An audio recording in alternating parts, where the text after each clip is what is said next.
unang festival natin ay nag-aanyaya sa inyong lahat para sa isang mass indoctrination o ng pag-aaral ng mga doktrina ng ating Panginoon sa Kristo. Ano po ba ito? Ito mga kababayan. Pag-aaralan natin ano ba ang mga utos ni Kristo, mga aral ni Kristo, aral ng Ebanghelyo na para sa ating panahon. Kasama ba rito ang pagbibigay ng ikapo? Ang Santa Senang may abulo yan? Kasama ba rito ang pangingili ng Sabado? Doktrina ba ng Panginoon Kristo na bawal ang baboy, dito at iba't iba? Naayahan namin kayo ng isang buong ng taon po ng kanya na sa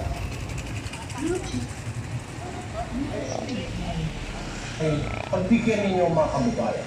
Kung kayo po ay mayroong pagnanasa, makaalam ng mga aral na tunay na doktrina ng ating Panginoon sa Kristo. Mag-uumpisa tayo mula sa May 20, 2024. Ipapitunan mo.